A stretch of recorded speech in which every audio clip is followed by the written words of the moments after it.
她是个被遗落在贫民窟的小公主，年仅10岁的她，每天要为家里干最苦最累的活。小小的她经常吃不饱穿不暖，还时常要受到家人无理由的打骂。在这个家中，唯一能容忍她的，只有暗无天日的阁楼。今天她睁开眼，发现自己竟然身处于一个明亮的房间。慌张之下，她猛地起身，小心又害怕地打量着周围的环境。明明她昨天是在阁楼里睡着的，像她这种脏兮兮的孩子出现在这种场合，一定又免不了一顿毒打。想到这里，她害怕地捂住脑袋。然而耳边传来的却是一道温柔的声音，一只大手不知何时伸到了她的面前。我的小女儿，拜托看妈妈一眼吧。女孩抬眼看到的是一个泪眼婆娑的女人，她的身后还有3个黑发紫瞳的人正盯着自己。他们雍容华贵的气质让女孩如坠冰窟。这个瞬间，她真的好想回到那个只属于她的阁楼，但女人丝毫不在意她身上的淤泥，紧紧握住女孩颤抖的小手。我们才是你真正的家人，是比任何人都爱你的人。如梦似幻的景象让女孩不敢置信，她轻声的嘟囔，被在场的另一人直接否定，这并不是梦，不久后你就会再见到我。虽然刚开始哥哥姐姐会欺负你，也可能会让你伤心，但只要等一等，他们就会比任何人都要爱你。就在这时，一个男人闯入了房间，他捂住女孩的眼睛，一把将其抱起。这举动引起了屋内其他人的不满。现在您不是要准备登基仪式吗？来这里干什么？而且当初明明说好了，他的能力只能在家人面前展现。但男人还是义无反顾将女孩带离了房间。他告诉女孩，今天是他当上皇帝，也是女孩成为皇后的日子。伴随着男人的手渐渐揭开，一个热闹非凡的街道呈现在了女孩的眼前。从未见过的场景让女孩觉得很不真实。男人告诉她，日后她会走上一条伟大的道路，无数人会向她投来尊敬的眼神，并且他们会相爱，会幸福。女孩不知道他在说什么，长久以往的自卑让她不敢奢求。突然她周身冒出无数金光，她转身想问清男人究竟是谁，对方只是遮住她的眼睛，约定两人在未来相见。下一刻，女孩又回到了那个幽暗的阁楼。虽然早就知道那一刻的美好只是个梦，但女孩眼里还是失落的流下了眼泪。她坚强的抹了抹泪水，说服自己不再幻想不切实际的美好。突然房门被人暴躁的砸响，女孩心里顿时一惊，果然下一秒哥哥就冲进了房间。他大吼着让女孩赶紧去洗今天的衣服，粗鲁的模样与梦境中的家人完全不同。女孩被吓得浑身发抖，眼里不知不觉蓄满了泪水。然而这丝毫没引起对方的同情。唯一值得庆幸的是，今天她在挨揍前跑出了房间。她把衣服放在地面用力的搓洗，时不时要给冻红的手呼气取暖。然而不管她再怎么努力，都洗不干净堆积如山的衣物，因为他们家根本就没有肥皂。女孩一边搓洗衣服，一边回想刚刚的梦。那些人说他们才是她的家人。看着水里的倒影，女孩回忆起那家人和她都有明显的黑发紫瞳，可她如今的家人都是统一的褐发。难道对方说的话都是真的？想到这个可能性，女孩就觉得心痒痒的。不过她马上挥散了这个不切实际的念头，接着更加卖力的开始洗起了衣服。做完这些，她还要回去打扫卫生，准备食物，否则不免又要遭到爸爸妈妈的一番痛打。就在这时，一个男人找上了女孩，他走上前和女孩打起了招呼。你好，小哑巴。女孩没有名字，因为从不说话，所以大家都叫她小哑巴。看到女孩的确有一双湛蓝的紫色瞳孔，男人沉思片刻后凑近表示要告诉女孩一件有趣的事情。女孩对男人表现得很警惕，对方是胡同里的混混飞家叔叔。没等女孩说话，飞家就转身自顾自说了起来。前些日子他的父亲喝醉了，在酒桌上说自己杀过贵族，他杀害的贵族是名成年男性，而且恰好身边没有骑士。不过当时的飞家只当是在吹牛，毕竟一个贫民窟出生的乞丐怎么可能击败从小学习剑术的贵族。说着，他递给女孩一颗蓝色的玻璃球，这个道具可以检验别人有没有魔力。和女孩一样拥有黑色头发紫色瞳孔的贵族只有卢奇夫阿洛公爵家，这个家族世世代代是个魔法师家族，因此女孩若是拥有魔力，极有可能是出自这个家族。女孩对魔法一窍不通，她无法理解人为什么能凭空生出水火。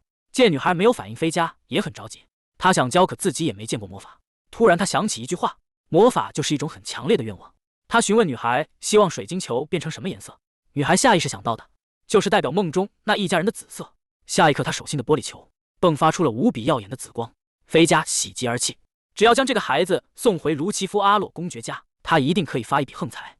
激动之下，他亲了女孩的额头，浓烈的恶臭味险些让他吐了出来。他吩咐女孩回去好好洗个澡，不久后自己会来找他。临走时，他又停下脚步，叮嘱女孩不要把这件事告诉家里人。叔叔，我会帮你找到真正的家人。回家后的女孩卑微地站在角落，她也想好好坐下来和家人一起吃饭，可父亲嫌弃她肮脏发臭的身体，命令她滚出去。女孩不敢违抗父亲的话，又冷又饿的她又躲进了阁楼。她只能靠细小的门缝窥视着家人们的欢声笑语。2天没吃饭的她早已饿到前胸贴后背，但挨饿总比挨揍要好。不知道过了多久，外面安静了下来。女孩怯生生地打开了房门，她想看看爸爸妈妈有没有给她留一些残羹剩饭。结果当然是不言而喻。懂事的女孩自觉收拾起了盘子。就在这时，飞家叔叔从窗台把身子伸进来，和女孩打招呼。女孩受到惊吓，不自觉松开了手。盘子落地后，清脆的声响，吓得女孩把心提到了嗓子眼。她没工夫理会窗台的飞家叔叔，眼里早已因慌张蓄满了泪水。好在飞家不由分说将女孩带了出去。见女孩失魂落魄的模样，他安慰女孩，自己会带她去找真正的家人，那里的人都和她一样长着黑发紫瞳。女孩听到这愣住了，难道是梦里的那些？她在地上画了4个火柴人，飞家以为这上面画的是女孩现在的家人。女孩摇摇头否认，随即她指了指其中的一个，又指向飞家叔叔，圈出剩下的3个火柴人，指了指自己的头发。飞家完全没看懂女孩想表达什么，难道是因为自己来晚了，所以女孩想打爆她的头？在确认3次后，飞家才反应过来，单独的那个火柴人代表着公爵夫人，她长着和飞家一样的褐色头发，而另外3个象征着公爵和双胞胎兄妹，他们拥有和女孩一样的黑发紫瞳。在得到飞家叔叔的肯定后，女孩的心不自觉地跳动起来。之后，飞家带着女孩来到了王国的首都，这是女孩第一次离开贫民窟。首都的一草一木在她眼里都成了别样的风景。这时，飞家看到女孩身上脏兮兮的衣服，于是他带女孩去洗了澡。洗干净后的女孩像个误入凡间的精灵。飞家一边夸奖女孩，一边猜测那家人不给女孩洗澡的原因，也许是想尽力把女孩伪装的平凡，然后卖掉。毕竟他这种气质的孩子，一眼就能看出来历不凡。随后，飞家扔给女孩一件外套，他告诉女孩，其实他没有把这件事情告诉帮派，要是被那些人知道，一定会变成绑架事件，惹到贵族，他们到时候指定会掉脑袋。所以他希望女孩回家后能帮他美言几句。之后2人坐上了前往卢奇夫阿洛公爵家的马车，结果还没到门口，马车就被护卫给拦了下来。为首的骑士一眼就注意到藏在后面的女孩，他冲上去摘掉女孩的帽子，下一刻象征着身份的黑发紫瞳便出现在众人面前。骑士们纷纷大喊，恭迎格拉蒂亚大人回家。随后2人就被带进了接待室。飞家表现得很紧张，他没想到公爵竟然会亲自接待，而女孩则是小心注视着对方。主位上的男人就是他梦中看到的其中一人。公爵注意到了女孩的视线，他不苟言笑的表情吓得女孩赶紧扭头回避。虽然这个人长得和梦里的人一样，但是现在的更加年轻，眼神也更可怕。随即公爵示意女仆拿来了一个水晶球，飞家示意女孩照上次那样做就行。女孩紧张的心砰砰跳，她认为那次的成功只是个偶然。随着时间一点点过去，水晶球却没有丝毫变化。正当公爵要把这视作为一次闹剧时，公爵夫人的来访改变了结局。当女孩看清来人后，她再次回忆起梦中公爵夫人亲昵叫她女儿的画面。下一刻，女孩手里的球闪耀出了灿烂的紫光。公爵和公爵夫人都被眼前的一幕所震撼，飞家更是喜极而泣地抱住了女孩。此刻的公爵在心里承认女孩的身份，毕竟这是只对卢奇夫阿洛血脉才有反应的水晶球。接着，公爵夫人将女孩带离了房间。等女孩走后，公爵换上了冷冽的表情，他命令飞家从现在开始将事情的经过不掺半句假话全部告诉他。另一边，公爵夫人拉着格拉蒂亚在走廊散步，她询问女孩今年多大，算算日子应该已经10岁了。可是女孩比正常的10岁小孩看上去小不少。回想起父母因她吵架时说过已经厌烦了10年，女孩确定自己是10岁没错。不过公爵夫人还是觉得奇怪，因为不仅前任公爵的个子很高，就连已逝的公爵夫人也不矮。女孩歪歪头表示不解，他们的身高跟自己有什么关系？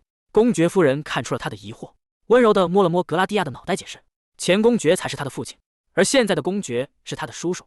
安还被弄得一头雾水，梦里的公爵夫人明明说她才是自己的妈妈。之后公爵夫人询问女孩想不想吃东西，女孩期待地抬起头，却没有说话，以为女孩不饿。接着公爵夫人又问了她的名字，在记忆中她的家人从来没叫过名字，唯一对她笑脸相待的飞家叔叔却是叫她哑巴。女孩失落地低下头。公爵夫人见状安慰，要是不想说不用勉强。女孩连续摇头表示不是，直到公爵夫人小心地问她是不是一直都没有名字，女孩才轻轻地点头。得到答案的公爵夫人怎么都不敢相信，她蹲下身子问道，为什么她一直听不到女孩的声音？此时的公爵被飞家烦得不行，因为这货聊了半天都没有说到要点。下一刻，公爵夫人冲回房间问他为什么格拉蒂亚一直不说话。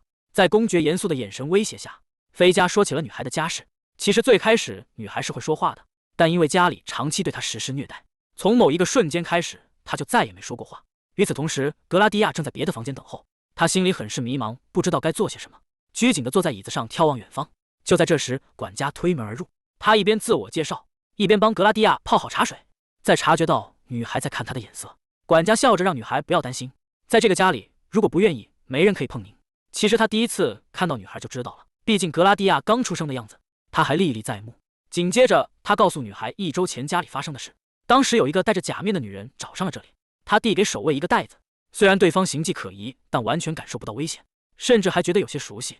袋子里装着2样东西，一个纸条上写着1周后会有一个男人带着消失的格拉蒂亚出现，而另一个是前代公爵随身携带的项链。他是被神选中的孩子，生来就拥有着可以窥见未来的能力，甚至还能与10年后的自己交换时间。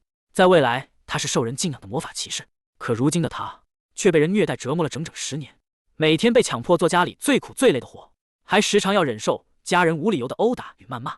直到10年后做的一场梦，格拉蒂亚才见到了自己真正的家人。不过受尽虐待的他根本不敢奢望梦境里的美好。好在混混飞家发现了女孩的身份，并好心的将格拉蒂亚送到了首都的卢奇夫阿洛公爵家。女孩从管家口中得知了自己被遗弃的真相。那天公爵与还在襁褓中的格拉蒂亚外出，久久没有回来，于是管家便召集护卫一起寻找。等找到的时候，公爵已然咽气，而格拉蒂亚也不见了踪影。管家很懊恼自己当初没保护好公爵。之后他离开去帮小蒂亚准备食物，没多久，一份份精致的甜点就被送了上来。小蒂亚兴奋的两眼放光，这是他第一次看到这么漂亮的食物。管家察觉到女孩虽然流着哈喇子，却迟迟没有下手。他笑着让格拉蒂亚不要在意别人眼色，于是小蒂亚拿起甜点就开炫。没一会，桌上的食物就被他扫了个精光。见食物很合胃口，管家打趣道：“小蒂亚是不是没有吃饭？”女孩听到后停下了动作，向管家比了一个2的手势。难不成小姐饿了2顿？小蒂亚没有说话。这个时候，管家才意识到，他竟然饿了整整2天。一瞬间，管家对公爵的愧疚涌上心头。就在这时，一对双胞胎兄妹闯了进来，看到格拉蒂亚的黑发紫瞳，他们认定这是小3的孩子，一定是父亲出轨了，所以才瞒着他们。小蒂亚有些不知所措，这2个气呼呼的小孩，应该就是梦境中自己的哥哥姐姐。眼看姐姐戴安娜越说越过分，管家严厉地喝止了她，不知道别人的事情就随意乱说是不对的。戴安娜被吼得有些委屈，她看到爸爸妈妈都很生气，所以觉得2个人一定是吵架了。在她眼里，这一切都是格拉蒂亚的错，都是因为他自己才会被管家凶。应声虫达尔森也表示要将小蒂亚给赶出去。之后，管家把事情汇报给了公爵，公爵并没有什么反应，只是询问孩子现在状况怎么样。这个称呼让管家意识到公爵的慎重，一旦从他的口中叫出格拉蒂亚的名字，就意味着格拉蒂亚正式成为了卢奇夫阿洛公爵家的宫女。随后，管家表示，格拉蒂亚除了有些精神问题，其他性格方面都和前代公爵很像。公爵递给管家一份文件，这是他前不久把贫民窟翻了个底朝天后得到的。那孩子的家人现在全部被关在地下的监牢。触目惊心的文字看得管家直咬牙。如果报告上说的都是事实，奈格拉蒂亚的情况还算幸运，仅仅只是不愿开口说话以及有些胆怯。若是换做别人，可能这辈子不敢与人对视。之后，管家向公爵请辞的管家的职务。这段时间，他更想留在格拉蒂亚身边照顾她。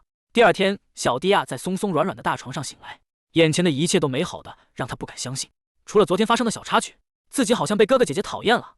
不过梦里姐姐说过，她将来会疼爱自己。小蒂亚相信自己可以等到那一天，因为过去自己也一直在等待家人的回心转意。他张开嘴想尝试叫哥哥姐姐，突然管家的闯入打断了他。他笑容满面的解释要教格拉蒂亚大人洗漱。在他的示意下，侍女们烧好了洗脸水。小蒂亚迫不及待地把手伸了进去，水温刚刚好，与冰冷的溪水完全不同。之后，侍女长递给她一块肥皂，女孩不敢相信肥皂竟然做得那么精美。在她的认知里，肥皂是黑色的，不管怎么洗衣服都会残留下又酸又臭的气味，所以女孩对这块肥皂爱不释手，不知不觉搓出了一大团的泡泡。侍女长很高兴小姐能喜欢她准备的东西，她提醒对方之后要学习的还有很多。失踪了10年的妹妹第一次回家，哥哥姐姐们却将她视作敌人，命她滚出去。只因小蒂亚拥有和他们父亲一样的黑发紫眼，他们就把素未谋面的妹妹当成是小3的孩子。好在管家对女孩关爱有加，因为小蒂亚不爱说话，他就送了一些画笔和纸，方便她交流。在侍女长和管家的帮助下，小蒂亚一点点适应了公爵府里的生活。今天管家告诉他，公爵夫人要带他去神殿。在贫民窟的时候，他曾经听别人讨论过，虽然没人真正见过神殿，但在他想象中，那是一个神圣的、会有天使降临的建筑。一想到自己要去那种地方，小蒂亚脸上止不住的兴奋，而且还是他最喜欢的公爵夫人陪他一起去。心情愉悦的小蒂亚在纸上画了一幅公爵夫人的画。然而，另一边公爵夫人脸色却不太好看。她从医生口中得知，小蒂亚有严重的营养不良。不过，相较于身体方面的原因，医生表示小蒂亚更严重的是心理问题。因为过去被虐待的经历，小蒂亚的内心深处非常缺乏安全感。如果让小蒂亚觉得会失去现在拥有的幸福，那他可能会在顷刻间发生精神崩溃。所以一定要确保小蒂亚在身体和精神方面都得到关爱。转眼公爵夫人就给小蒂亚换好了衣服。尽管这是戴安娜淘汰下来的，但第一次穿这样精致裙子的小蒂亚还是高兴的，在镜子面前驻足了许久。之后，公爵夫人牵着小蒂亚坐上了前往神殿的马车。上了车，小蒂亚紧紧挨着公爵夫人，黏人可爱的模样让公爵夫人忍俊不禁。接着，他给小蒂亚科普起了去神殿的原因。帝国中有2个家族流淌着神的力量，他们分别是帝国的初代国王和改变了魔法体系的大魔法师。2人结婚后诞下了2个孩子，老大成为了皇太子继承王国，而老二则是成为了卢奇夫阿洛家族的家主。公爵夫人摸了摸小蒂亚的脑袋，安慰道：“其实拥有神之力的人已经历经了几代都没有出现，这次也只是按照惯例测试一下，确认完以后就代表着小蒂亚真正成为了卢奇夫阿洛家族的一员。对于自己将成为贵族，小蒂亚觉得有些不真实。明明前段时间他甚至不敢与贵族对视，突然2道人影从座椅的另一边窜出，戴安娜和达尔森不认可小3的孩子能成为卢奇夫阿洛。无奈的公爵夫人向2人解释小蒂亚的身份，她是你们大伯的孩子，换句话说就是你们的堂妹。到达神殿后，司机带着几人去见了大主教，他早早就备好茶水，等着格拉蒂亚宫女上门。看到小蒂亚的那一刻，大主教就知道他是卢奇夫阿洛家族的人。之后，公爵夫人问起10年前前代公爵也曾带着小蒂亚来过神殿，当时他的能力应该已经得到了确认，可大主教却并不清楚当时的结果。原来10年前小蒂亚的能力是由教皇确认的，因为教皇需要在皇室和卢奇夫阿洛家族保持中立，所以这次并没有亲自前来。随后，大主教让小蒂亚把手放在他的掌心，嘴里开始念叨神的祝福。下一刻，小蒂亚的手中静静发出了耀眼的金光。大主教和公爵夫人都为之震惊，这毫无疑问代表着小蒂亚接受了神的全能。之前双胞胎兄妹和胜利产生的共鸣非常微弱，然而小蒂亚却全身都被胜利包裹了起来。回去的路上，公爵夫人显得很担忧，如果皇室得知了这个消息，一定会牵制卢奇夫阿洛家族。看着小蒂亚，他突然产生了一个想法，莫非前代公爵的死亡与小蒂亚是神之全能者有关？就在这时，马车的玻璃猛地炸裂开来，一把锋利的匕首贯穿玻璃后刺入了马车。遭到袭击后，护卫们全都举起武器戒备。公爵夫人也第一时间将2个孩子护在了怀里，她大喊让小蒂亚也一起过来。然而小蒂亚却恍若未闻，她大口大口地喘着粗气，精神也处在崩溃的边缘。当生命受到威胁，过去受虐待的场景如走马灯般在他的眼前闪过。如今的小蒂亚眼里只有恐惧。下一刻，一个温暖的怀抱将他唤醒。公爵夫人一边引导他放慢呼吸，一边安慰他说骑士会保护他的安全。没等他说完，骑士就让他们尽快撤离。远处一道魔法火焰已然袭来，只一瞬便将马车烧成了灰烬。一个贫民窟里捡回来的小宫女，却拥有着世上最强大的神之全能，能够与10年后的自己交换时间。而这恐怖的能力毋庸置疑被皇室所忌惮，甚至派出杀手要将几人毁尸灭迹。从神殿回家的路上，小蒂亚一直都表现得闷闷不乐。明明梦里的公爵夫人说她是自己的妈妈，会永远爱她守护她，可如今公爵夫人却亲口承认自己不是她的女儿。一想到又要变得孤苦伶仃，小蒂亚害怕的流下眼泪。不料下一刻，几人遭遇了刺客的袭击，一记魔法火焰不偏不倚地砸中马车。幸运的是，在骑士的提醒下，公爵夫人和3个孩子都及时地逃了出来。然而不给他们喘息的时间，树林中窜出无数刺客，与骑士们扭打在了一起。眼看情况不容乐观，公爵夫人让双胞胎带着小蒂亚赶紧逃。虽然她不会用魔法，但也想用身体来保护几个孩子。就在这时，又一道魔法从远处袭来，伴随着剧烈的爆炸，不论骑士或是刺客都横七竖八躺在了地上。公爵夫人也被爆炸波及受了伤，她艰难地撑起身子，确认孩子的安全。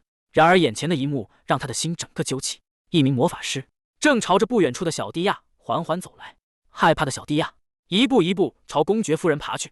此时公爵夫人因受伤视线渐渐模糊，2个双胞胎挡在公爵夫人前面，想要保护妈妈。然而刺客并没把他们放在眼里，只是询问地上的小蒂亚是不是全能的使用者？听到这话的公爵夫人用尽全力发出呼喊，似乎意识到公爵夫人有些碍事。刺客准备先解决掉无关紧要的3人。一道翠绿的魔法水晶剑顷刻间在刺客的手中汇聚形成，2个双胞胎也开始凝聚魔法，设下保护罩。此时的小迪亚早已泪流满面，耳边传来公爵夫人虚弱的请求：“没关系的，格拉蒂亚，快逃！”下一刻，一道金光从小迪亚身上绽放开来，原先的小迪亚已然消失，取而代之的是一位黑发紫瞳的少女。与此同时，小迪亚在另一个地方醒来，戴安娜正兴致满满，准备让格拉蒂亚给过去的小迪亚带话。没成想，刚打开房门，就看到躺在沙发上的小迪亚，他顿时大惊失色。原来所有人都算错了小迪亚第一次使用全能的时间，因此他那叠厚厚的道歉信也白白浪费了。接着，他郑重地告诉小迪亚，现在他与未来的自己交换了时间，在未来所看到的一切都不能说出去，否则改变这其中的因果法则，不是他现在身体所能承受的。小迪亚刚意识到这是10年后的未来，未来的公爵夫人和管家听到消息，急匆匆地赶来。他激动地一把抱住小迪亚道歉。那个时候的妈妈不理解小迪亚的心思，现在妈妈有好多话想对你说。他轻轻捧起小迪亚脏兮兮的小脸，你的名字是格拉蒂亚，是妈妈在这个世上最疼爱的小女儿。另一边的格拉蒂亚显得自信满满的，准备收拾战局。虽然刺客不知道这个突然出现的人是谁，但为了以防万一，他还是将魔法射向了格拉蒂亚。格拉蒂亚不慌不忙地开始吟唱，气势如虹的魔法在靠近格拉蒂亚后突然消散，最终化作漫天花瓣飞舞在空中。接着他又抬手施展了另一个魔法，远处的刺客毫无征兆地发出凄厉的惨叫，他的双目被莫名的力量遮挡了视线。气急败坏的他拔剑想要杀掉格拉蒂亚，格拉蒂亚轻松躲过他的每一次攻击，并精准捕捉对方手镯上刻印的信息。知晓刺客身份后，格拉蒂亚毫不留情地一剑挥出，这一剑看似只伤到了他的手背，实际上已将他全身流通魔力的经脉斩断。没多久，刺客被公爵府的援兵轻松抓获。格拉蒂亚将目光看向了年幼的哥哥姐姐，随即抱住2人，鼓励他们都是好样的。明明很害怕，但还是用尽全力保护着妈妈。此时的公爵夫人已经猜到了女孩的身份，她试探性地喊出格拉蒂亚的名字。格拉蒂亚听到后，激动地抱住公爵夫人，久久不能自已，眼里不受控地流出眼泪。给公爵夫人疗完伤后，格拉蒂亚向她解释了自己是被10年前的自己召唤而来，她也让公爵夫人不要担心，未来的一切事情她都会解决干净。为了救人，女孩第一次在家人面前展现自己真正的实力，伴随着一道耀眼的金光。小迪亚与10年后的自己交换了时间，只是随口一句话，刺客发起的魔法瞬间被瓦解。接着他稍稍一抬手，远处的刺客就发出了凄厉的惨叫。在场的公爵夫人满脸不敢置信，没有任何魔力流动，却能使用魔法，这种强大的力量只有传说中的神之力可以做到。另一边，公爵得知刺客消息后召开了会议，对方能够提前在回城的时候设下埋伏，说明至少几天前就已经知道小迪亚是神之全能者。公爵想到了更坏也更有可能的答案。10年前，哥哥曾带着刚出生的小迪亚去了神殿，在那个时候，教皇就已经知道小迪亚的能力，而能与教皇勾结获得这项情报的人，只有比任何人都渴求力量的皇室。可惜现在的公爵没有证据，从刺客口中也没有得到任何情报。公爵气得咬牙，这嘴硬的程度和当初小迪亚在贫民窟的父亲一样。当初那个杂碎没有胆量杀死拥有神之力的小迪亚，就在这10年间无休止的虐待他。公爵突然很担心小迪亚的成长，未来的他竟然能毫不犹豫斩断敌人的胳膊，这无疑说明了他经历过不少类似的事件。此时管家正在给小迪亚上课，突然他表示接下来要讲一些很重要的东西，有关卢奇夫阿洛家族与皇室间的关系。小迪亚的父亲作为大魔法师的后代，拥有卓越的魔法天赋，年纪轻轻就成为了皇室魔法骑士团的团长。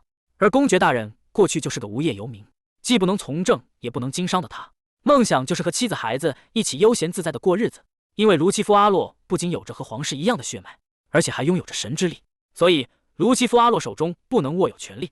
为了让皇室彻底放心，卢奇夫阿洛还必须无条件支持皇室。不过如果皇室成员意见出现了分歧，那就应该把皇帝的旨意放在第一位，其他皇室成员卢奇夫阿洛可以直接无视。因此公爵一直以来都没有介入继承权的斗争。就在这时，侍女长打断了2人。突如其来的消息让管家心中一寒，皇帝竟下令卢奇夫阿洛所有直系入宫。在此之前，公爵先是和小迪亚交流了一番，从小迪亚口中得知，他并不能讲述关于未来的事情，也不清楚具体会付出什么代价。一直以来，全能者使用力量都需要付出巨大的代价，有些会丧失声音，有些会失去手臂。小迪亚听后被吓了一跳，公爵继续解释，要付出这种代价，一般都是救人或是让时间停滞。比起回报，这些代价往往都让人可以接受。小迪亚理解了公爵的意思，如果是为了拯救公爵夫人而使用能力的话，那区区一条胳膊也不那么重要。随后，公爵让小迪亚做好觐见陛下的准备。他认为只要说明清楚全能的能力，或许就不会有危险。转眼，小迪亚就在佣人的帮助下穿戴完毕，可爱的斗篷和帽子衬的小迪亚像个娃娃。公爵夫人看到后忍不住发出赞叹。小迪亚很开心，蹦蹦跳跳的跑过去问是不是跟姐姐很像，因为姐姐的头发和眼睛都跟她一样，所以小迪亚也想和姐姐一样漂亮。天真的话语让公爵夫人心生怜爱。然而戴安娜看到妈妈牵着小迪亚走出来后，她竟再次说出讨厌小迪亚的话。不要以为你突然出现就能得到家里所有人的爱。公爵夫人厉声阻止了戴安娜，警告她若是以后不能再对小迪亚说这种话。上了马车，公爵告诉小迪亚，说不定皇帝会想看看你的能力，到时候你可以随心所欲地使用出来吗？得到肯定的答复后，公爵温柔地拍了拍小迪亚的脑袋。很快几人就走进了皇宫。果然皇帝第一件事就是确认小迪亚的能力。小迪亚犹豫地走上前，看到高位上不怒自威的皇帝，小迪亚吓得浑身发抖，不敢说话。最后紧张过头的他竟当众打起了嗝，引得皇帝哈哈大笑。公爵立马站出来打圆场，因为前不久刺客的袭击，小宫女还有些精神未定。小迪亚委屈极了，明明刚刚还说自己可以做到，如果10年后的自己来这里，可能就会变得不一样了。他想用自己的力量保护好家人。下一刻，小迪亚在众人面前绽放出金光，身穿骑士服的格拉蒂亚向皇帝陛下行了个礼。陈卢奇夫阿洛家族的宫女格拉蒂亚参见皇帝陛下。所有人都不敢相信，身为神之全能者的格拉蒂亚竟然是皇帝下的近臣。得知这一消息的皇室成员纷纷暗潮涌动，一方想要依靠大皇子的美色拉拢，另一方想让格拉蒂与自己的政敌形成对立。不久前，小迪亚在皇宫召唤了10年后的自己，听到格拉蒂亚的自我介绍，皇帝哈哈大笑。他身上的服饰正是出自皇帝的皇家骑士团。既然未来的神之全能者对自己效忠，皇帝渐渐放下了对卢奇夫阿洛家族的戒备。接着他询问格拉蒂亚拥有怎样的全能。与过去任何神之全能者不同，格拉蒂亚的全能不需要付出代价，只要他下定决心想要守护在乎的人，全能便可以让他与未来的自己交换时间。不过他不能讲述任何关于未来的消息，否则过去就会发生扭曲，而代价是身体方面的疼痛。闻言的皇帝有些疑惑，现在格拉蒂亚说自己是皇家骑士，不也等同于泄露了未来的情报？对此，格拉蒂亚解释道，虽然这的确是未来会发生的事情，但说出来并不会改变未来。也就是说，不论如何，未来的格拉蒂亚注定会向皇帝效忠。周围人听后忍不住开始小声的议论。这时，格拉蒂亚突然告诉皇帝，他被召唤以前刚刚赢了陛下一盘棋，希望您在日后可以留下只属于自己的秘密武器。此话一出，皇后大吃一惊，拉莎皇妃的脸色也瞬间阴沉下来。另一边，小迪亚来到了未来，眼前的一幕吓得他差点丢了魂。皇帝竟然和蔼可亲的询问要不要跟他学下棋。在皇帝心中，下棋最重要的是礼貌，但让一个位于帝国顶点时刻感受各种明争暗斗的人重视礼貌，未免有些可笑。因此，皇帝向来只和他尊重的人一起下棋。可小迪亚是个例外，他是唯一一个让皇帝觉得应该感谢的人。小迪亚知道皇帝说的是10年后的自己。接着，皇帝交给他一颗棋子，这颗棋叫皇后，他可以随心所欲朝任何方向移动，因此他是棋盘上最强大的棋子，同时也是最应该小心最重要的棋子。虽然现在的你除了家人一无所有，但不久的将来你就会走上你想要走的路。与此同时，公爵夫人也意识到小迪亚与皇帝关系匪浅，如果只是普通的臣子，不可能可以和皇帝下棋。皇帝高兴地表示，下次要和格拉蒂亚单独聊聊。退朝后，格拉蒂亚找上了公爵，他想要动用卢奇夫阿洛家族的力量。听到格拉蒂亚叫自己父亲，公爵露出和蔼的表情，想起过去哥哥经常鼓励支持失落的自己，公爵也无条件支持格拉蒂亚的决定。既然现在哥哥已经不在了，那就由他来当格拉蒂亚的家人。很快，拉莎皇妃便叫来了自己的儿子西安，他命令大皇子西安想办法成为神之全能者的伴侣。西安拒绝了母亲的提议，不仅仅是因为他和格拉蒂亚相差了整整15岁，而且按照规定，卢奇夫阿洛不能与皇室结婚。怎料拉莎皇妃毫不在意，表示只要对方甘愿作为情妇，就没有任何问题。毕竟过去也有类似的案例。接着，拉莎轻轻抬起西安的下巴，叮嘱道：“不要错过任何能成为你力量的东西，也不要再让妈妈觉得失望。”很快，皇后得知了拉莎皇妃要拉拢格拉蒂亚的消息。她知道拉莎皇妃是个为达目的不择手段的女人，手足无措的她将错误归结到了二皇子的身上，都是因为他没有一双象征皇室身份的金色瞳孔，才害自己一次次处于拉莎皇妃的下风。这时，三公主艾琳提出办法，比起讨人厌的儿子，皇后更喜欢这个女儿。艾琳表示，只要抢先让格拉蒂亚与拉莎皇妃形成对立就解决了。与拉莎皇妃拥有同样地位的梅莎皇妃也有一位皇子，虽然对方对权力不感兴趣，但只要撮合他的儿子和格拉蒂亚结亲，到时候拉莎皇妃就不得不与他进行斗争。皇后也觉得这是个好办法，然而女儿的优秀却让她对二皇子更加厌恶，甚至扬言再那么没用就把她赶出家门。只因女孩拥有世间唯一的神之全能，她就遭到姐姐接二连三的讨厌和报复。因为小迪亚这些天上课很认真，公爵夫人便提议一家人出去郊游放松放松。可转眼的功夫，小迪亚就在侍女塔莎的视线下消失不见。原来小迪亚的围巾被风吹到了冰面上，即使很危险，她也想尝试捡回来，因为这条围巾是妈妈送给她的礼物，也是妈妈对她这段时间努力学习的肯定。就在这时，塔莎注意到了冰面上的小迪亚，她大喊着让小迪亚待在原地不要动。此时，小迪亚距离围巾只剩下短短2步。就在她将要捡起的时候，一道强风突然吹来，失去重心的小迪亚直接摔进了湖里。岸上的侍女和骑士都被吓了一跳，而湖里的小迪亚直接昏睡了过去。等他再次醒来的时候，耳边传来了妈妈和骑士的争吵。骑士告诉公爵夫人，正常人不可能在落水的情况下老实不动，因为人都有求生的本能。但当时的小宫女却丝毫没有挣扎。她提醒公爵夫人，即使小宫女和家人再怎么亲近，日后也不一定能激发她想要活下去的欲望。公爵夫人闻言有些无法接受，而骑士却告诉了她另一个残忍的真相：当时小宫女坠入湖水，是因为戴安娜大人的风之魔法。接二连三的消息惊得公爵夫人瘫坐在椅子上。这时塔莎急冲冲地跑了进来，她抓起公爵夫人的手，替小迪亚打抱不平。平日里，小姐爱惜的肥皂会突然消失，散步的时候也经常会莫名其妙的摔倒。虽然她没办法感受到魔力的流动，但小姐明明知道，却一直选择默默承受。公爵夫人听到这里，身体有些摇摇欲坠，听着屋内人焦急的声音，床上的小迪亚陷入了深深的自责，都是因为她才会发生这样的事。下一刻，小迪亚在另一个房间内醒来，一睁眼，她就看到了10年后的姐姐坐在床前。戴安娜怜爱地抚摸小迪亚的脸颊道歉：小的时候她做了很多错事，虽然未来的你原谅了我，但她毕竟不是那个时候的当事人，所以能再见到这个状态的小迪亚，她真的觉得好幸福。说着说着，戴安娜眼里流出泪水。小迪亚用手轻轻帮姐姐擦拭，可她表现得越是善良，戴安娜心里就越发愧疚。她解释，在遭到刺客袭击的时候，她第一次亲眼看到有人死掉，她很害怕妈妈和家人也会遇害，所以她才会把一切的责任都归结到小迪亚的身上。之后，她一直为这些事情后悔。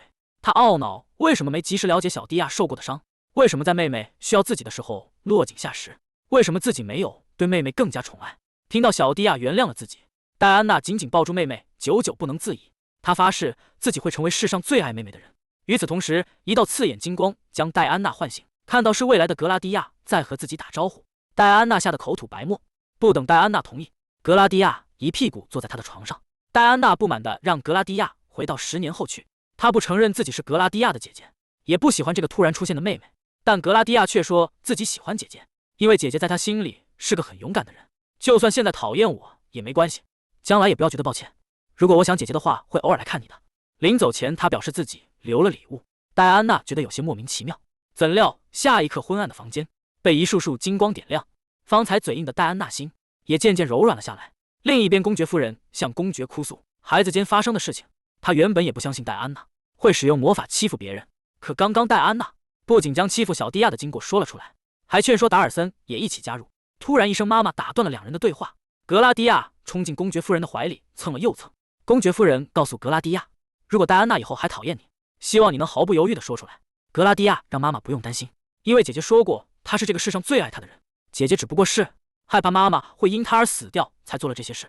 公爵夫人眼里蓄满泪水，就算这样，戴安娜也不该怨恨到小迪亚的身上。难道当时的你就不觉得害怕了吗？格拉蒂亚解释，这没什么，在贫民窟每天都有各式各样的人饿死病死，而且现在的姐姐还小，妈妈应该赶紧去安慰安慰她。说完这一切，格拉蒂亚也将要回到未来。告别了公爵和公爵夫人后，小迪亚出现在两人的面前。他也相信姐姐不会一直讨厌自己。之后，公爵夫人小心翼翼地推开戴安娜的房门。此时的戴安娜沉浸在格拉蒂亚的魔法中，突然妈妈的到来吓了她一跳。公爵夫人摸着戴安娜的脸颊，问她要不要一起睡，这样晚上就不会觉得害怕了。戴安娜点了点头。接着，公爵夫人聆听了戴安娜心里的想法，小宫女第一次使用魔法，就烧毁了先祖培育多年的庭院，没成想竟因此差点连累整个家族。不久前，因为小迪亚被欺负的事情，管家打抱不平的同时，也意识到了小迪亚学习魔法刻不容缓。可侍女塔莎却显得很担心，毕竟管家和她一样，都是无法使用魔法的普通人。对此，管家表示，他这么做都是为了让宫女大人不再受伤。况且他相信，就算小迪亚学了魔法，他也不会贸然使用魔法来伤害别人。考虑到没有皇室允许，卢基夫阿洛不能学习魔法的规定，管家承诺自己不会做那些违法乱纪的事情。但有关魔法的基础知识，他有必要给小宫女科普科普。万一小迪亚天赋异禀，不小心学会，那也是没办法的。塔莎吓得大惊失色，这和教他魔法有什么两样？很快，管家就绘声绘色的讲解起魔法的3种形式，但不管哪种，都以自身拥有魔力为前提。小迪亚提出疑问：为什么塔莎没有魔法，却可以使用魔法煤油灯？管家被小迪亚的聪明才智感动到落泪，他解释，这是因为制造者提前将自然魔力刻进了煤油灯里，所以没有魔力也可以使用魔法道具。见小迪亚很有悟性，管家准备带他开始实战演习。很快，几人就来到了庭院。在开始之前，管家特意叮嘱小迪亚，是因为害怕虫子不小心使用了魔法。小迪亚耿直地说自己不怕，于是管家就换了一套说辞，那就是侍女塔莎害怕虫子。小宫女为了保护贴身侍女，竟然无师自通学会了魔法。见管家入戏太深，小迪亚和塔莎都有些无语。接着，小迪亚在管家的指示下，感受起了魔力的流动。没一会，他就看到魔力密密麻麻分布在周围。管家提醒之后，就是想象如何运用。小迪亚闭上眼睛，他下意识想到的就是将一切燃烧殆尽的火球。那个时候，他和妈妈遇袭的场景历历在目。转眼，小迪亚的身前就已经凝聚出了一团熊熊烈火。管家和塔莎都吓得不轻。下一刻，火焰倾泻而出，只一瞬间，庭院就被烧掉了一大半。公爵得知家族历史悠久的庭院被毁，脸色很难看。他不敢相信忠厚老实的管家竟然会做出这种事。现在卢基夫阿洛家着火，传到皇室耳中只是时间的问题。要是因此被人抓住把柄，就麻烦了。于是公爵当众宣布，小迪亚就是万中无一的天才。如果其他人问起是怎么做到的，就说小迪亚是不小心随手用出了魔法，千万不要说有人教导这样的话。说着，公爵让小迪亚跟自己进宫，与其被人家找上门，不如先去自首。这时，小迪亚扭扭捏捏地说出了心里的想法，他想要比那个魔法师更强大，这样下次他就可以自己来保护妈妈。公爵温柔地解释，妈妈就是你保护的，虽然是来自10年后的你。小迪亚毫不犹豫地脱口而出，那我就要比10年后的自己更厉害。看小迪亚眼神坚定，公爵欣慰地笑了。他告诉小迪亚，保护大家是他身为家主的责任，日后小迪亚只要想办法比10年后的自己更厉害就行了。没一会，公爵就带着小迪亚来到了皇宫。公爵正准备替小迪亚解释，皇帝却阻止了他，他想要听小迪亚自己说。随即，小迪亚天真的表示自己没想到魔法那么简单。说完，他转头看向公爵，想知道自己说的对不对。结果公爵被小迪亚的话吓得汗流浃背。皇帝也不相信魔法那么轻易就可以使用出来，他追问小迪亚是不是有人教导过。小迪亚紧张地说着没有，正准备说侍女塔莎害怕虫子那个离谱理由，幸好皇后率先看不下去了。他指出小迪亚没学过魔法就能随意使用的事实太过荒谬，毕竟就连大魔法师卢基夫阿洛也有老师。他怀疑是10年后的格拉蒂亚在背地里使用了魔法。小迪亚支支吾吾，不知道怎么解释。这时拉莎皇妃出言反对皇后，她不觉得未来的宫女有烧毁自家庭院的理由。接着，2个死对头就在大庭广众之下开始了互掐。皇后坚持有人暗中教导小迪亚魔法，而拉莎皇妃则是嘲讽皇后对年轻人太刻薄，明知道未来格拉蒂亚会向皇帝效忠，还对他百般刁难。眼看皇后情绪将要失控，皇帝及时阻止了2人的闹剧。就在他准备将这件事告一段落的时候，一名大臣提出了一个办法，只要让小宫女当众使用魔法就行了，这样就可以知道是皇后的猜测正确，还是小宫女真的可以使用魔法。要是小宫女说谎了，就需要考虑处罚卢奇夫阿洛家族。拉莎皇妃表示同意，但皇后始终坚持要调查有没有老师。皇帝有些失望地解释，他推迟魔法教育不是为了确认小宫女的精神问题，而是希望给她一些时间疗伤。魔法具有危险是理所当然的，本来教导她魔法的目的就是为了进行适当的调解。听此，皇后才不甘的道歉。女孩拥有世间最强的神之全能，却因此遭到皇后接二连三的刁难。她不相信一个10岁的孩子可以无师自通学会魔法，毕竟就连大魔法师都有老师教导。她甚至怀疑是小宫女使用全能召唤了10年后的自己，而皇后无理由的揣测引起了皇帝的不满。他解释自己从来不反对宫女学习魔法，只是担心她对魔法的认知浅薄，会因此误伤别人。之后，为了验证小迪亚会不会使用魔法，皇帝召集了最亲信的魔法骑士团帮忙确认。一名叫切娜的骑士从队伍中走出，他教了小迪亚一个没有任何攻击性的魔法。小迪亚闭上眼睛，感受魔力的流动。下一刻，皇宫竟被无数金光闪闪的星星所笼罩，皇后当即就看傻了眼，而切娜则是笑着恭喜小迪亚，第一次就能用出这么漂亮的魔法。在证实小迪亚会使用魔法后，皇帝再次指责皇后对待孩子太过严厉，特别是对二皇子格外苛刻。话音刚落，皇后慌张的想要解释，然而皇帝并不想听她辩解。他答应公爵可以让小宫女进行魔法学习，并从魔法骑士团中挑选合适的老师。接着他就宣布了退朝，唯独公爵需要留下陪他聊聊。随后，小迪亚被侍女带去了休息室等待。当管家得知魔法骑士将亲自教导小宫女的时候，他的喜悦溢于言表。要知道，魔法骑士只效忠于皇帝陛下，这样的行为无异于是向所有人宣布皇帝对小宫女的宠爱。小迪亚一脸无所谓，吧唧吧唧吃着饼干，满脑子想的都是这饼干真好吃。突然，他问起管家：“皇后对孩子严厉是什么意思？”没等管家回答，一声清亮的女声从门外传来。拉莎皇妃带着大皇子走进了休息室，她面带笑容，表示自己会解答这个问题。拉莎皇妃和大皇子很自然地找了座位坐下。在管家的提醒下，小迪亚也找到了正对着拉莎皇妃的座位。接着，他朝着两人行礼，参见拉莎皇妃和布洛西安大皇子。大皇子这个称呼是管家上课时特意叮嘱过的。果然，拉莎听后嘴角略微上扬，似乎自己的儿子是大皇子，是一件非常值得骄傲的事情。而事实也恰好如此。当年拉莎皇妃和皇帝结婚后，迅速产下了一子，那个孩子就是现在的大皇子布洛西安。皇后一直对这件事耿耿于怀。由于皇帝在近几年就要选出皇太子的人选，所以皇后表现得很焦躁。她越是这样对待二皇子，就越是刻薄。小迪亚不动声色地紧了眼大皇子。管家上课时说过，大皇子的才能要远胜于二皇子。不出意料的话，皇太子的人选就是太皇子。但要是这样，剩下的皇子公主恐怕就无法善终，因为拉莎皇妃不是一个会心慈手软的人。这时，拉莎皇妃向小迪亚示好，她提醒小迪亚体内也流淌着皇室血脉，而且今天在宫殿内她还帮忙说了话，希望小宫女相信她是善意的。说着，她向小迪亚伸出手。一旁的管家紧张地看着小迪亚，眼看小迪亚将要牵上拉莎皇妃的手，管家恨不得出言提醒。幸好公爵及时到场，这才让拉莎皇妃悻悻地停下动作。等拉莎皇妃离开后，管家已经被吓得瘫软在沙发上。随后，他将事情的经过告知了公爵。公爵一眼就看出拉莎皇妃是想要利用小迪亚。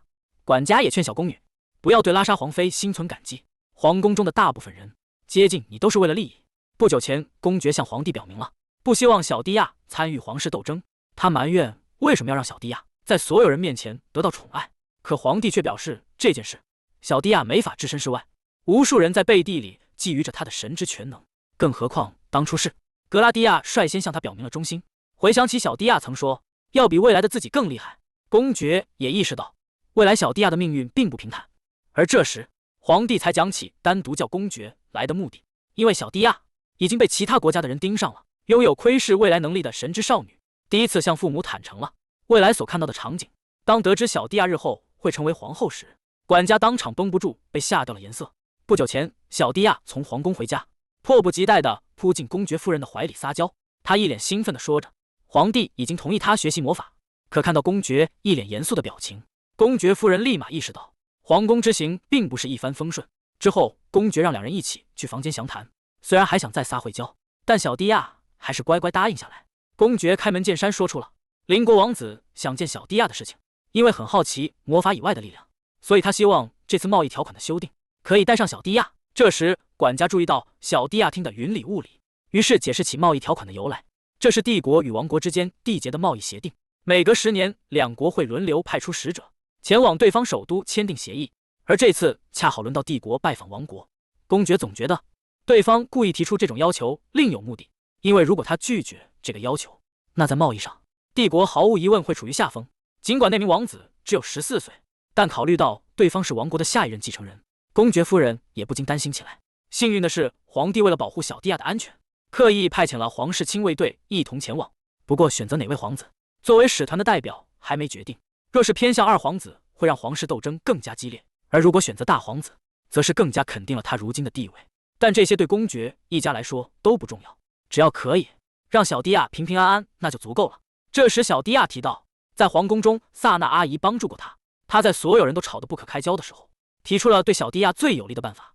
公爵夫人这才想起，不久前萨娜还问过他，小迪亚是不是真的会魔法。显然，他已经预料到皇后和拉莎皇妃会因此争吵。于是，公爵夫人准备在使团出发前登门道谢。结束谈话后，管家立马给小迪亚开始上课。因为每一任神之全能者的力量各不相同，所以管家想让小迪亚充分了解自己的能力。毕竟王国有不少实力出众的魔法师，万一出了问题，说不定连10年后的格拉迪亚也解决不了。小迪亚不理解为什么会这样。按理说，王国和帝国是2个交好的国家，这天真的想法立马得到管家的否认。因为小宫女能看见未来的全能过于强大，说不定对方会冒着与帝国交战的风险，也要收入囊中。见小迪亚有些被吓到，管家赶紧安慰是自己想的太多。之后他犀利地分析起小迪亚遇袭第一次使用全能的状态，然而小迪亚却说那次是第2次。在来这个家1周前，他也曾经使用过全能。听到这，管家心里顿时一惊，这个日期正好与当初那个神秘女人出现的时间吻合。怎料小迪亚的下一句话更是语出惊人，他表示第1次使用全能，他并没有来到10年后，而是在他结婚的时候。闻言的管家瞬间大惊失色，他颤抖地询问小迪亚是哪个混蛋。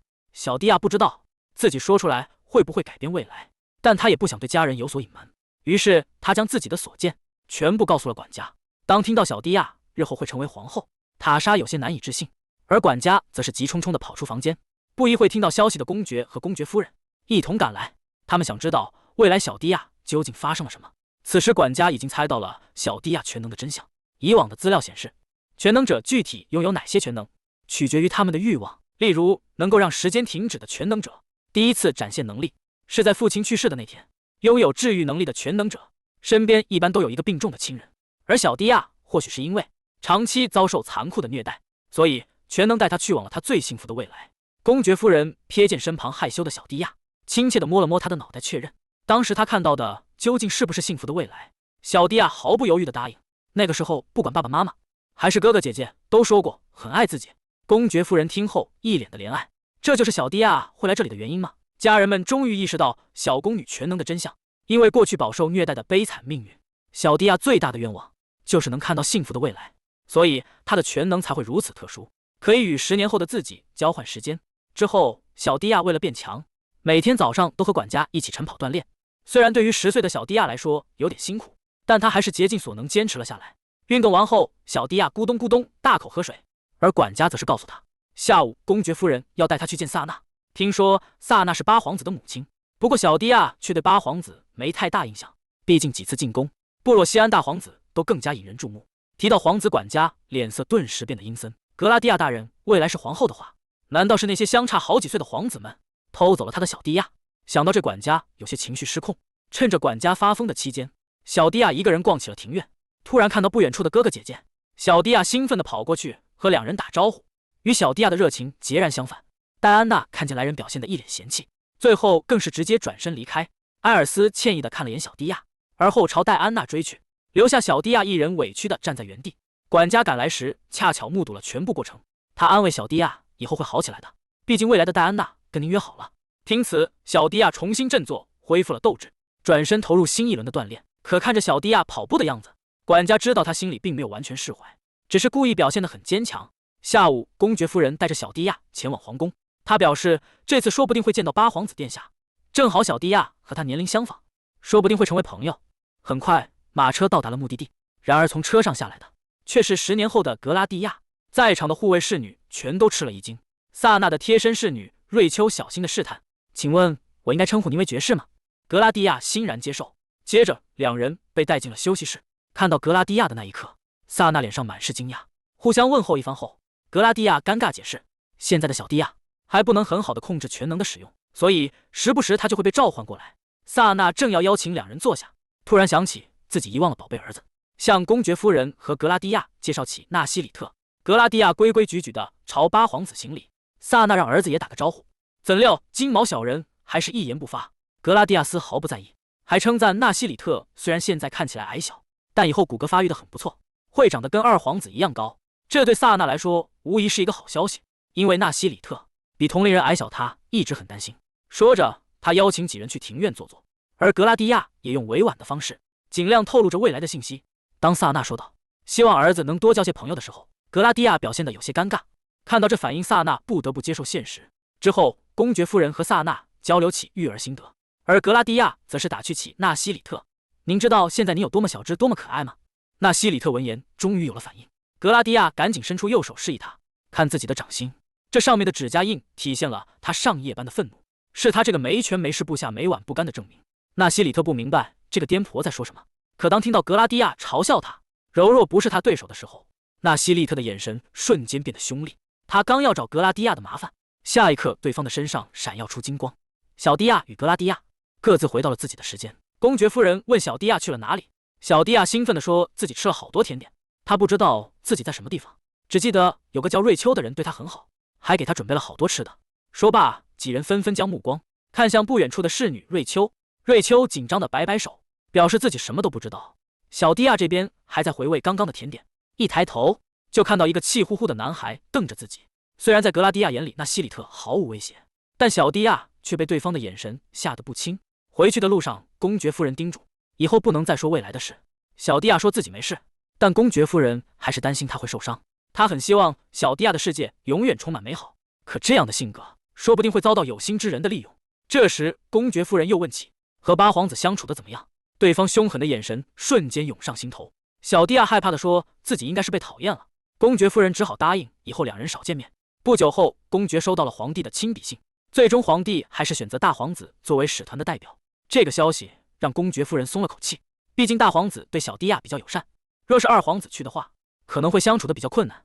不过皇后说不定会因此对小蒂亚更加讨厌。与此同时，纳西里特正在学习剑术，按理说皇室成员应当优先学习魔法，但纳西里特先天魔力就不充足，所以萨纳才把希望寄托在剑术上。好在纳西里特继承了他沙漠王国优秀的剑术天赋，结合未来纳西里特同二皇子般健壮的体格，萨纳相信他会在剑术领域有卓越的成就。怎料下一刻纳西里特就摔倒在地。看到这一幕的萨纳却露出了微笑，他相信纳西里特这么做是为了隐藏实力，甚至连他这个做母亲的也想隐瞒。于是萨纳奋力地为纳西里特呐喊助威，只因女孩拥有罕见的神之全能，王国的王子就对她产生了浓厚的兴趣，要求帝国使团这次顺便带上小蒂亚一同前往王国首都。明明只需要去短短1周的时间，但管家却给他准备了几10个行李箱的衣物。管家的关心把小蒂亚吓了一跳。临近出发，小蒂亚被管家带下楼，看到姐姐后，她停下脚步。戴安娜脸上看不见喜怒，但小蒂亚经过的时候还是表现得战战兢兢。公爵夫人让戴安娜跟小蒂亚做个告别，戴安娜无动于衷，冷漠的态度刺激着小蒂亚的心。她走到姐姐的面前，吟唱起前些时间在皇宫中学过的魔法，瞬间房间内被闪闪发光的星星所点亮。听到家人们的赞美，小蒂亚以为姐姐也一定会喜欢，不料对方还是没什么表情，甚至还说自己看过更加漂亮的。公爵夫人一边安慰小蒂亚，一边向她介绍这次负责保护她的骑士，男人是卢奇夫阿洛加骑士团的副团长米内罗夫。临别时，家人都在门口送别小蒂亚。小蒂亚热情地挥手告别，自己会尽快回来。突然，他停了下来，思索酝酿一阵后，朝着姐姐大喊：“下次他要变出更漂亮的星星给她看。”戴安娜直接将视线移开，不看他，反倒是达尔森朝小蒂亚挥手告了别。没想到这简单的举动引起了戴安娜的不满。等小蒂亚走后，公爵夫人才问戴安娜为什么不打个招呼。达尔森也说小蒂亚的魔法很漂亮，不料这话却被戴安娜认作是背叛。他猛地将达尔森推倒在地，而后愤然离去。公爵夫人赶紧扶起地上的达尔森，感谢他没有讨厌格拉蒂亚。达尔森表示，虽然戴安娜讨厌的人他也讨厌，但格拉蒂亚不一样。很早以前，戴安娜曾说过自己想要个妹妹，所以他相信戴安娜并不是真心讨厌小蒂亚。与此同时，小蒂亚到了皇宫，下马车后发现上次的那个骑士姐姐也在这里。见小蒂亚一脸惊讶，切娜解释是皇帝特意指派她过来的，因为日后她还要当小宫女的老师，所以顺便借此机会培养些感情。说罢，切娜就和米内罗夫聊了起来。等察觉到小蒂亚的视线，米内罗夫才反应过来，介绍切娜是他的亲妹妹。就在这时，使团的马车已经陆续出发，切娜邀请小蒂亚和自己一同上车。皇宫中的皇帝注视着使团渐渐远去，身后的马歇尔后爵心中疑惑，为什么陛下要对宫女这样过分宠爱？派遣魔法骑士团保护卢奇夫阿洛的行为也许会遭人非议。原来因为皇帝体内也流淌着神之力量，所以他拥有超出凡人的敏锐直觉。时至今日，他只对几个人有过这样的感觉。面对格拉蒂亚时，他明显能感受到，对方日后对自己的恩情，是他一辈子也无法偿还的。因此，他才会想着提早为小迪亚做些什么。如果有人敢招惹小迪亚，他会让对方知晓动皇帝爱惜之人的代价。此时，马车正往人迹罕至的山林中驶去。小迪亚正感到疑惑，就听切纳解释，山林中隐藏了前往王国的传送魔法。虽然现在帝国和王国是友邦，但为了不被打个措手不及，双方都在离首都有一定距离的地方设置魔法阵。之后，小迪亚无聊地摆弄起头发。切纳笑着询问，怎么不问他些魔法知识？难道说小宫女不想学魔法？其实小迪亚是以为自己正式接受教育前不能随便问。他告诉切纳自己很想变强，强大到可以独自一人保护家人。紧接着，小迪亚向切纳请教了另一个问题。曾经有位骑士说他没有生存欲望，他想知道自己是不是真的有精神问题。这件事切纳早有耳闻，他也很好奇小宫女为什么落水后不做挣扎。小迪亚解释，因为他觉得骑士们会来救自己，在他心里骑士是很厉害的人。切纳有些意外，小宫女竟然这么理性。他建议小迪亚到王国后可以寻找些目标充实自己，那里是名副其实的魔法师国家。很快到了吃午饭的时间，米内罗夫脸上有些为难。大皇子和六皇子让小迪亚陪他们一起用餐，小迪亚怎么都不敢相信，眼前雍容华贵的大皇子日后竟会成为自己的初恋。对方还拜托小迪亚救救他的母亲。面对大皇子的请求，小迪亚心中有些犹豫不决。不久前，小迪亚被大皇子和六皇子叫去吃午饭，切纳扶额替小迪亚打抱不平，本来趁着吃饭时间和小迪亚多聊聊天，没成想皇子们竟连这都要干预。小迪亚让切纳不要担心，他已经跟管家学了不少餐桌礼仪。转眼小迪亚就规规矩矩地吃起了午饭。大皇子的突然发问把他吓了一激灵，怎么样，感觉饭菜合不合胃口？小迪亚擦擦嘴说了句好吃，转头就和这位金发金瞳的美男大皇子对上视线。他赶忙收回目光，原以为大皇子的话不太多，没想到竟会主动向自己搭话。反倒是另一边的六皇子杰伦看起来比较沉稳，心只知道吧唧吧唧干饭。这时米内罗夫面色忧郁地走了过来，小迪亚问他发生了什么，但米内罗夫的视线却瞥向了另一边，显然是顾虑在场的两位皇子。大皇子吩咐他出了问题有话直说，现在他作为使团代表有知道的必要。犹豫片刻，米内罗夫告诉几人，小宫女乘坐的马车被别人破坏，没办法立刻出发，因为一时半会也修不好，所以他想着让宫女乘坐女仆所在的马车。闻言的小迪亚心中生出一丝不安，然而大皇子却笑了，他当即明白这是母亲拉莎皇妃的手笔，目的就是让小宫女和他乘坐同一辆马车。接着他问小迪亚，在他和杰伦皇子中跟谁待在一起更舒服一些？如果平时的话可以和女仆坐同一辆马车，但现在作为使臣这样做会被王国看轻。小迪亚沉思一阵后还是选择了大皇子。看小迪亚表现得如坐针毡，大皇子和他聊起了米内罗夫和切纳，听说他们对外人很冷淡，却对小宫女很是爱护。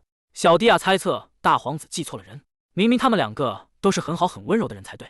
原来米内罗夫和切纳是平民出身的俩兄妹，两人年纪轻轻却都获得了很高的造诣，因此遭受了众多贵族的排挤。小迪亚疑惑大皇子为什么要告诉他这些，难道是因为他也出身贫贱，所以觉得惋惜？大皇子表示，虽然他的确觉得小宫女有些时候让人费心，但您的眼神因透露着正直而清晰，日后也会有越来越多的人靠近您。当然，这些人不全是好人，不管对方是出自同情或是利用，都无需理会。同情就代表着他们会真爱您，而那些想利用小宫女的人，您也可以反过来利用。若是没什么价值，就果断地把他们除掉。管家曾说，大皇子是跟随拉莎皇妃一直行动的，但现在看来说的并不准确。他想知道大皇子自己究竟是怎么想的，不料对方的话却让小迪亚心中一寒。大皇子直言，小宫女在拉莎皇妃面前表现得太过显眼，虽然她表面看起来对宫女很温柔，但实际上她内心一直想遵循母亲的意思，利用宫女。话音刚落，大皇子的面前就闪耀出金光，先前的小迪亚已然消失。格拉蒂亚面容严肃地和大皇子对峙起来。原来因为皇宫中遍地都是大皇子的眼线，所以他早就知道小迪亚时不时会使用全能，而拉莎皇妃就是看中这点，才让大皇子和小迪亚坐一辆马车，这样说不定就可以从格拉蒂亚口中获得情报。被戳中心思，大皇子面色阴冷下来，但他马上恢复如常，和格拉蒂亚开始谈笑。宫女大人说的言之凿凿，看样子是经常和我聊天。虽然我很想和宫女一直聊下去，但看您的态度，我们就好像是敌人。而听到这话的格拉蒂亚眼神有些动摇，他表示自己没办法讨厌皇子殿下。另一边，小迪亚也遇上了未来的大皇子，他听到外面护卫对大皇子的称呼，竟是皇太子殿下。没等小迪亚说话，大皇子却开始懊恼起来。先前格拉蒂亚打死都不让他和小宫女见面，被拒绝了整整20次以后，没想到会发生的那么突然。小迪亚疑惑，为什么大皇子不用禁语了？大皇子满不在意的解释，自从被你拽住衣领以后，我们两人的关系就亲近起来了。小迪亚却吓了一跳，难不成是自己抓住大皇子打了一顿？至于为什么想见你，是因为有件事只有10年前的宫女才能办到，他希望小迪亚帮忙传达未来的事情，如果说出来不会改变未来，那小迪亚就不需要付出代价。但大皇子要传达的信息却关乎一个人的性命，改变本该死去之人的命运，会扭曲未来的因果法则。小迪亚并不知道这需要怎样的代价，而要救的人就是大皇子的母亲拉莎皇妃。小迪亚询问对方该怎么做，脑海中不自觉浮现管家的叮嘱：皇宫中的人接近宫女是为了自己的利益。大皇子也看出了小迪亚的犹豫，但他只能把希望寄托在小宫女的身上，看在我名义上是宫女初恋的份上，将这件事情告诉皇帝陛下。下一刻，小迪亚回到了自己的时间，眼前大皇子如沐春风的微笑，让小迪亚害羞的低下了头。他把手放在胸口感受心跳，结果却和往常一样，丝毫没有心动的感觉。这时，大皇子问起是不是遇到了什么事情。小迪亚心中纠结犹豫一番过后，还是决定把拉莎皇妃和大皇子的未来放进心里。于是他比了一个 X 的手势，说这是个秘密。大皇子见状当即了然，看来小宫女在未来听说了些关于他的事情。